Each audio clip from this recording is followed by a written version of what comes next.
In Jamaica, politics is never a quiet affair.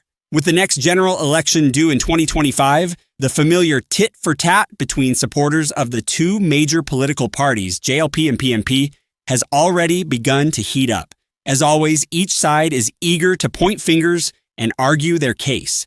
JLP supporters love to bring up the 18 years the PNP held power, often claiming that the country was on the brink of collapse during that time. Their favorite cliche is that Jamaica was run down by the PNP, a sentiment you'll hear often in political discussions. On the other side, PNP supporters are quick to highlight the shortcomings of current Prime Minister Andrew Holness, saying his 8 years in power have been marked by unfulfilled promises. For them, the JLP's leadership has failed to deliver on key issues, from economic growth to tackling crime. One of the most contentious points for JLP supporters is the fact that the leader of the opposition, Mark Golding, is white. Some refer to him as backra massa, a term historically used for a white plantation master.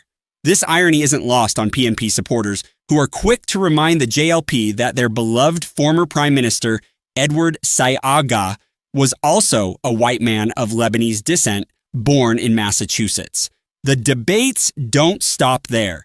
JLP supporters have tried to cast doubt on Golding's Jamaican roots with claims that he was born in England, which PNP supporters have clapped back at, often mocking the JLP by calling Golding Markey British. Despite Golding himself stating that he was born in Jamaica, the back and forth continues, adding a layer of humor to an already contentious political environment.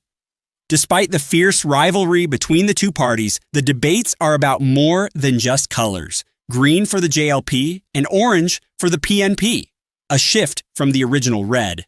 It's about the future of Jamaica. With major issues like crime, unemployment, and healthcare at stake, the upcoming election is set to be a defining moment for the country.